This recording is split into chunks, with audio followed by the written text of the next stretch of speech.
Chào các bạn đã quay lại với kênh Cô Ba Bình Dương. Hôm nay mình chia sẻ cùng các bạn một phiên bản ngon hơn của món bò cuộn lá lốt nướng. Bí quyết nằm trong phần công thức ướp và một số nguyên liệu thêm vào phần nhân. Đơn giản, bất ngờ nhưng hiệu quả vô cùng luôn. Bò cuộn nướng thơm đặc trưng, vị vừa vặn, nghe mùi thôi là đói bụng liền luôn. Ăn chơi, làm đồ nhắm, cuốn bánh tráng, ăn kiểu nào cũng ngon hết các bạn. Nào chúng ta cùng vào bếp nha. Mời các bạn xem qua thành phần nguyên liệu trước khi thực hiện. Bạn cũng có thể tham khảo những đồ dùng nấu ăn mình hay sử dụng dưới phần mô tả của video.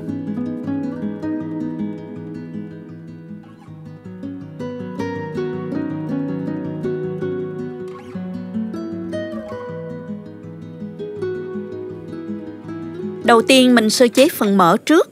Ở đây mình dùng mỡ thịt đã được cắt lạng sẵn ra như thế này. Mình đã rửa sạch với muối và giấm. Bây giờ mình sẽ trụng cái phần mỡ này nha. Nước sôi, các bạn cho mỡ vào trụng. Với miếng mỡ nó mỏng như thế này thì mình trụng khoảng 5 phút là được ha. Mình trụng kỹ một chút cho mỡ nó chín khoảng 50% nha các bạn. Xong rồi các bạn vớt ra, chờ nguội. Công thức bò cuộn lá lốt hôm nay mình sẽ sử dụng hoàn toàn bằng thịt bò, nên mình dùng thêm một ít mỡ heo giúp món bò không bị khô, có độ béo nhất định, thơm ngon hơn đó các bạn. Sau đó mình cắt mỡ ra thành từng dây, rồi mình cắt lại thành hạt lựu nhỏ như thế này. Mỡ đã được chín sơ, săn lại nên rất là dễ cắt. Nếu không cắt hạt lựu thì các bạn có thể băm to to cũng được ha. Tiếp theo mình trộn vào mỡ một muỗng canh đường khoảng 15g. Trộn đều và để 10 phút cho đường thấm vào mỡ. Sau đó mình trải đều lên khay đem đi phơi. Các bạn có thể phơi nắng từ 40 đến 60 phút. Khi nào thấy cái phần mỡ trong lại là được. Hoặc là các bạn có thể sấy ở nhiệt độ 122 độ F trong vòng 60 phút. Làm như vậy giúp mỡ không ngậy và giòn hơn khi ăn đó các bạn. Tuy nhiên bạn nào không có thời gian thì mình khỏi phơi hoặc sấy cũng được ha. Tiếp theo mình sơ chế các nguyên liệu còn lại. Mình dùng 20g hành tím cắt ra và cho vào đây xay nhuyễn. Tỏi mình dùng 40g cắt ra và xay nhuyễn luôn.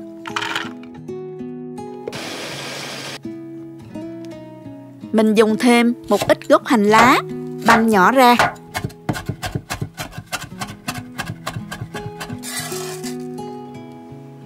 Cắt nhỏ phần lá hành để làm dầu hành nha các bạn.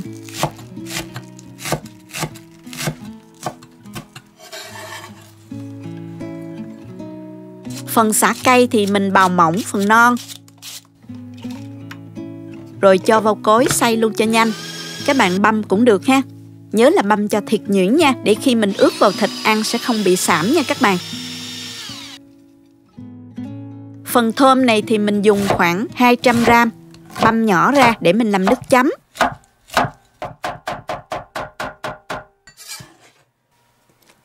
Mình dùng khoảng 30g lá lốt, cắt nhuyễn ra như thế này.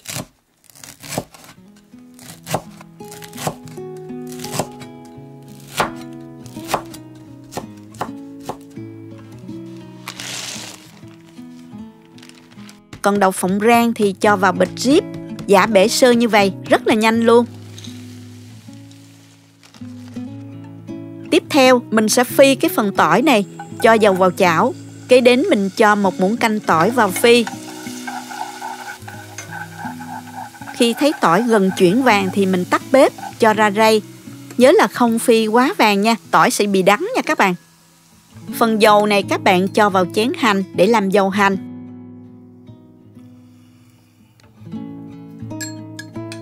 Rồi mình pha nước chấm luôn nha. Còn lại một ít dầu tỏi trong nồi, mình cho thơm bằm vào. Xào cho phần thơm chín kỹ, trong lại là được nha. Tiếp theo thì mình cho vào một chén nước lọc khoảng 200ml. Đây là mắm nêm đã pha sẵn nhưng rất là mặn. Mình phải pha chế lại mới ngon nha các bạn. Trước khi cho mắm vào thì các bạn lắc đều chai và cho vào nồi khoảng 200ml. Tiếp theo thì mình cho vào 2 muỗng canh đường. Nấu sôi kỹ rồi tắt bếp. Lưu ý mỗi loại mắm có độ mặn khác nhau nên các bạn nêm nếm theo khẩu vị gia đình nha. Phần mắm này khi nào ăn thì mình múc ra chén rồi mới cho thêm sả băm và tỏi ớt nha. Các bạn thích chua hơn thì mình có thể cho thêm chanh. Nhưng mắm phải có vị mặn vừa phải, chua ngọt hài hòa mới được ha. Như vậy là mọi thứ đã chuẩn bị xong. Bước tiếp theo là mình đi ướp thịt nè. Cho vào thố 600g thịt bò. Gia vị gồm có 1 muỗng cà phê bột nêm, 1 muỗng canh dầu hào, 1 muỗng canh nước tương, 1 muỗng cà phê đường. Mình dùng ít đường thôi vì trong mỡ mình đã có ướp đường rồi nha các bạn. Nửa muỗng cà phê bột ngọt. Gia vị thơm gồm có 1 muỗng canh hành tím, nửa muỗng canh tỏi băm, 1 muỗng canh gốc hành băm. Phần tỏi phi lúc nãy khoảng 1 muỗng canh đó các bạn cho vào luôn. Mình ướp thêm tỏi phi vô rất là thơm nha các bạn. Nửa muỗng cà phê ngũ vị hương, 1 muỗng cà phê tiêu. Bạn nào có tiêu xanh thì các bạn cho vô thêm ha. 2 muỗng canh vung sả băm và 1 muỗng canh dầu ăn để thịt được mềm hơn. Trộn lên cho cái phần thịt bò này thấm gia vị trước. Sau đó các bạn cho thêm phần lá lốp cắt nhỏ để tăng thêm hương vị. Dùng khoảng 1 chén nha các bạn. Phần mỡ sau khi sấy được 1 tiếng nó trong lại như thế này nè. Mình cho vào luôn. Cuối cùng là 2 muỗng canh đậu phộng rang. Cái này là gia vị không bắt buộc. Bạn nào không thích thì mình có thể không cho vào cũng được ha. Mình dùng tay trộn đều hỗn hợp. Các bạn thấy nó rất là dẻo luôn nè.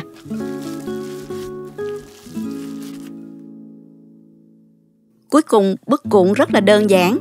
Lá lốp rửa sạch và lau khô. Mình lấy một cái lá lốp nè, úp mặt xanh xuống dưới. Rồi cho nhân vừa đủ, cuộn lại. Mình dùng cuốn lá gài cái mí lại như thế này là được.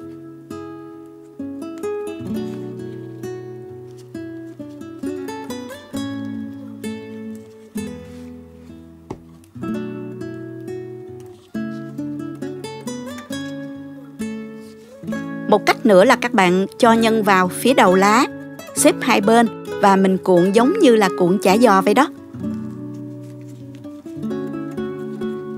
Rồi dùng xiên que giữ lại.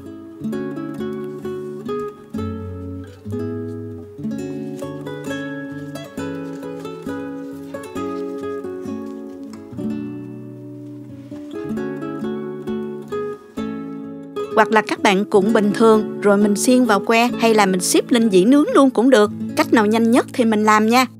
Lưu ý là phần lá lốp nào nhỏ thì các bạn nên dùng 2 lá để cuốn. Khi nướng, phần lá ngoài cháy xém vẫn còn lớp lá bên trong. Như vậy sẽ giữ được hương thơm vốn có của lá lốp.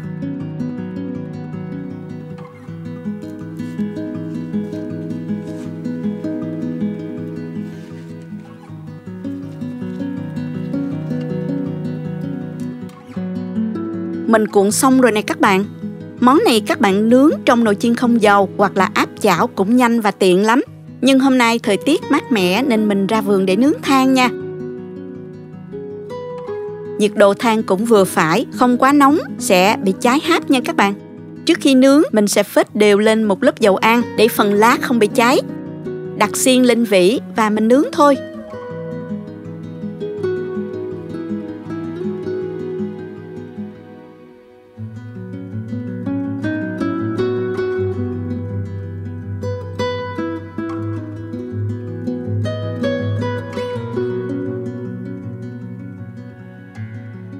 Nhớ trỡ đều để bò được chín đều nha. Mùi bò lá lốp thơm lắm luôn các bạn ơi. Mùi hương đặc trưng này nghe là đói bụng liền luôn.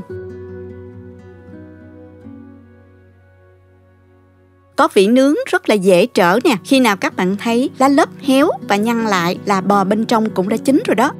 Thịt bò rất là nhanh chín và phần mỡ heo mình cũng đã trụng chín sơ nên ăn rất là yên tâm. Như vậy là được rồi nè các bạn. Mình cho ra đĩa và tiếp tục nướng những vỉ còn lại ha.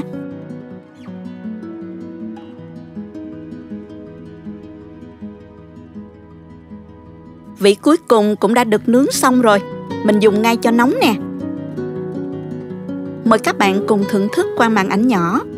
Bò cuộn lá lốp được ăn kèm với rau thơm các loại, dưa leo, thơm, chuối chát, khế, thêm bún hoặc là bánh hỏi nữa nha. Đặc biệt là không thể thiếu chén nước chấm từ mắm nêm xay. Mình ví von nó giống như là bạn tri kỷ của bò lá lốp vậy đó. Rất hợp và luôn có nhau. Khi nào ăn thì mình cho thêm tỏi băm, sả băm và ớt nữa nha. Bạn nào không ăn được mắm nêm thì mình chấm với nước mắm chua ngọt cũng ngon luôn. Rắc một ít đậu phộng rang cho thơm nè. Cho vài cuộn bò vào chén. Nhìn hấp dẫn chưa nè các bạn. Cho bánh hỏi cùng với khế, chuối chát, rau thơm. Chan nước chấm và dùng thôi. Các bạn có thể cuốn bánh tráng với đủ các loại rau. Xếp vào 2 cuộn bò, cuộn lại và chấm nước mắm nêm và dùng. Tất cả cùng hòa quyện, ngon khó tả luôn các bạn. Chúc các bạn làm bò cuộn lá lốp thật ngon cho dịp cuối tuần nha. Chúc cả nhà vui vẻ. Đừng quên like, chia sẻ cho bạn bè cùng làm. Bấm vào nút đăng ký và nhớ bấm vào cái chuông để xem những video mới của mình. Các bạn cũng có thể truy cập vào website cuababinhdương.com để tham khảo công thức nấu ăn dưới dạng bài viết. Cảm ơn các bạn đã xem hết video. Chào tạm biệt và hẹn gặp lại các bạn ở video kỳ sau nha.